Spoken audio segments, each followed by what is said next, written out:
Middle turbinate के कुछ structures जो है ना वो थोड़े से जो मिडिल मीएटस के ऊपर जो हमें चीज़ें नज़र आती हैं वो थोड़ी सी कॉम्प्लेक्स हैं, इसलिए उसके ऊपर वीडियो बना रही हूँ। ये हमारे पास जो है ये लैटरल वॉल है नोज़ की, ठीक है। हमारे पास कोई भी एक जो है वो, क्योंकि हमें पता है कि हमारे पास दो एयरवेज होते हैं, एक राइट और लेफ़्ट, तो कोई भी आप एयरवे ले लें और उसको उसकी एक मीडियल वॉल होगी जो कि सेप्टल वॉल होगी और एक लैटरल वॉल। तो अब ये जो हम व्यू देख रहे हैं ये लैटरल वॉल का है। इस लैटरल वॉल के ऊपर हमारे पास 3 टर्बिनेट्स होते हैं, सुपीरियर, मिडिल और इन्फीरियर, ठीक है। अगर आप इसको गौर से देखें तो सुपीरियर ये हमारे पास एंटीरियर साइड है इसकी, और ये हमारे पास इसकी पोस्टीरियर साइड है, ठीक है। तो हमारे पास ये जो आप देखेंगे सुपीरियर टर्बिनेट सबसे ज़्यादा पोस्टीरियर है, थोड़ा सा आगे की तरफ को उभरी हुई जो जगह है ये हमारे पास मिडिल टर्बिनेट, और थोड़ी सी उससे भी आगे से उभरी हुई जगह जो है इन्फीरियर टर्बिनेट है। ये टर्बिनेट्स होते क्या हैं, ये बोनी प्रोजेक्शंस ही होते हैं, और ये हमारे पास सॉफ्ट और लाल से इसलिए नज़र आ रही है बिकॉज ये बोनी प्रोजेक्शन जो है ये म्यूकोसल मेम्ब्रेन से कवर्ड होती हैं, ठीक है। और ये हम इसका साइड व्यू देख रहे हैं, ठीक है। तो अब इसमें क्या है कि हमारे पास हर टर्बिनेट के नीचे ना एक स्पेस है, लाइक अगर आप इसको ऐसे उठा के देखें ना तो इसके नीचे स्पेस है, उन स्पेसेस को हम बेसिकली मीएटस बोलते हैं। तो सुपीरियर वाले के नीचे सुपीरियर मीएटस, मिडिल वाले के नीचे मिडिल मीएटस और इन्फीरियर वाले के नीचे इन्फीरियर मीएटस, ठीक है। अब मैंने आपको बताया था कि ये नाक का क्योंकि एंटीरियर हिस्सा है और ये नाक का जो है वो पोस्टीरियर हिस्सा है, यानी कि अब ये अगर आप डायग्राम देखें तो ये थोड़ा एक्सटर्नल नोज आपको शायद इस पर ज़्यादा समझ में आएगा। तो हमने क्या किया कि हमने उसकी यहाँ से हमने उसको जो है वो हाफ कर दिया है, और अब हम ये जो इसकी लैटरल वाली वॉल है इसको हम ऐसे करके देख रहे हैं यहाँ पर, ठीक है। तो जो हमारे पास नाक के अंदर अगर आप उंगली डाल के देखें तो जो सारा जो एरिया आता है जो स्किन लाइंड होता है जिसमें हमें हेयर्स लगे हुए नज़र आते हैं उस एरिया को हम वेस्टिब्यूल बोलते हैं, वो एंटीरो इन्फीरियर एरिया होता है।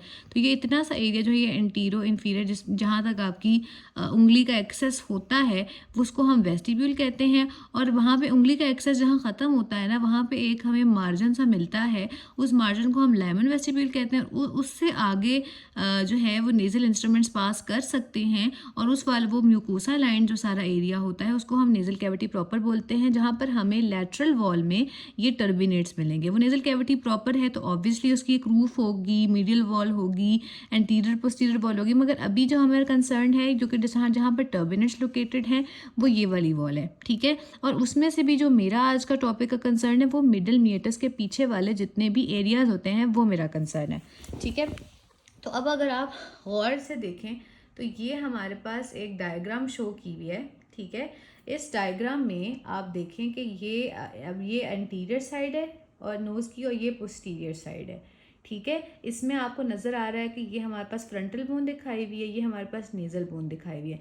नेज़ल बोन के बिल्कुल पीछे ना हमारे पास एक एयर स्पेस सी होती है बोन के अंदर जिसको हम बोलते हैं एगार नेज़ाई, ठीक है। और अगर आपको आपकी स्कल की जो सारे हमने पढ़े थे उसका एक एंटीरियर पार्ट था, अगर हमने जो स्कल को ऊपर से देखा था उसमें एक एंटीरियर फोसा था, एक मिडिल फोसा था, क्रेनियल फोसा जो हमने पढ़ा था, एक पोस्टीरियर फोसा, तो आपको बहुत अच्छी तरीके से याद होगा कि जो बिल्कुल फ्रंटल बोन वाला जो एरिया था वहाँ पर ऊपर करके हमारे पास एक जो है वो एथमॉइड बोन बीच में से गुजरी होती थी जहाँ पे क्रिस्टा गेलाए और क्रिब्रिफॉर्म फोसा। अगर आपको याद नहीं है तो आप वो डायग्राम जाके पहले देख लें, आपको थोड़ा सा आइडिया हो जाएगा। फिर उस एथमॉइड बोन के पीछे हमारे पास एक बड़ी सी स्फीनोइड बोन थी जिसके ग्रेटर और लेसर विंग्स थे, और उसके अंदर हमारे पास एक सेला टर्शिका हुआ करता था, और उसके अंदर क्या था, उसके अंदर आपकी पिट्यूटरी ग्लैंड लाया करती थी। वो सेला टर्शिका जो है वो बेसिकली स्फीनोइड बोन का पार्ट थी। उसके बिल्कुल नीचे हमारे पास एक एयर स्पेस होती है जिसको हम स्फीनोइडल साइनस बोलते हैं, ठीक है। तो वो सारी चीज़ें, ये तो थोड़ी पुरानी चीज़ हो गई। अब यहाँ पर इस डायग्राम में देखें ये फ्रंटल साइन, यहाँ पे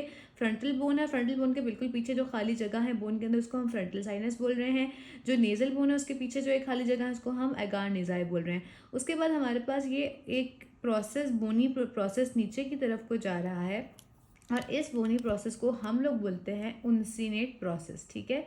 इस बोनी प्रोसेस को हम लोग बोलते हैं उनसीनेट प्रोसेस, ठीक है। उसके बाद इस उनसीनेट प्रोसेस के नीचे आपके पास ये जो खाली जगह आप लोग को दिख रही है, ये जो खाली जगह है इसको हम हाइडस सेमिलोनारिस बोलते हैं।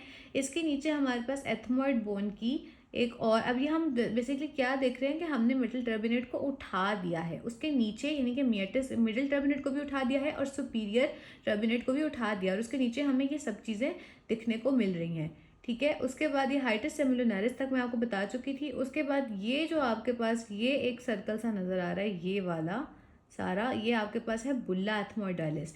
ये भी एथमोइड बोन के अंदर एक एयर सेल है। एथमोइड बोन को अगर आप ऊपर से देख लेंगे ना, जो हमने पढ़ा था क्रेनियल फोसास के अंदर, तो आपको ज़्यादा बेहतर समझ आ जाएगी। यहाँ पे वो एथमोइड बोन पड़ी भी, और इसके नीचे हमारे पास इसकी जो प्रोजेक्शंस हैं उसके अंदर ये एयर सेल्स हैं। तो ये बुल्ला एथमोइडालिस उसी का एक एयर सेल है। अब बुल्ला एथमोइडालिस के बिल्कुल जो थोड़ा सा पीछे करके ये जो एक एयर सेल है, इसको हमने रेट्रोबुलर का नाम दे दिया, क्योंकि रेट्रो का मतलब होता है पीछे। और ये जो बिल्कुल उसके ऊपर पड़ा हुआ है, इसको हमने सुप्राबुलर सेल का नाम दे दिया। और जो उस सबसे आगे पड़ा हुआ है, इसको हमने फ्रंटोबुलर का नाम दे दिया सेल। तो ये नेमिंग तो बहुत ही आसान है कि भाई बुल्ला के पीछे है तो रेट्रो, ऊपर है तो सुप्रा, और ज़रा फ्रंटल के करीब है तो फ्रंटोबुलर सेल। तो ये इनके नाम हो गए। उसके बाद ये जो बुल्ला के पीछे ये सारे हैं, ये जो हमारे पास ये जो सारे इकट्ठे सेल्स बने हुए, इनको हम कह रहे हैं पोस्टीरियर एथमोइडल सेल। ठीक है, पोस्टीरियर एथमोइडल सेल। और इन पोस्टीरियर एथमोइडल सेल से हमारे पास ये एक बोनी प्रोजेक्शन निकलती है, इसको हम लोग बोलते हैं लेमेला ऑफ मिडिल टर्बिनेट।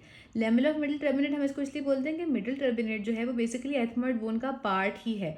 वो वहाँ से एक प्रोजेक्शन निकलती है एथमोइड बोन से, तो वो यहाँ पर कनेक्टेड होती है। इस बेजल लेमेला से निकल के वो सामने की तरफ को एक प्रोजेक्शन आती है। अभी तो खैर हमने यहाँ से हटाया हुआ, इसलिए आपको नज़र नहीं आ रहा होगा। उसके पीछे हमारे पास जो है वो एक स्फिनोइडो, ये हमारे पास यह यहाँ पे जो है बिल्कुल इस जगह पे जहाँ पे ये फिंगर आई हुई है, तो उस वहाँ पर हमारे पास सेला टर्शिका पड़ा हुआ है। सेला टर्शिका का बिल्कुल नीचे हमारे पास जो है वो स्फिनोइडल साइनस है।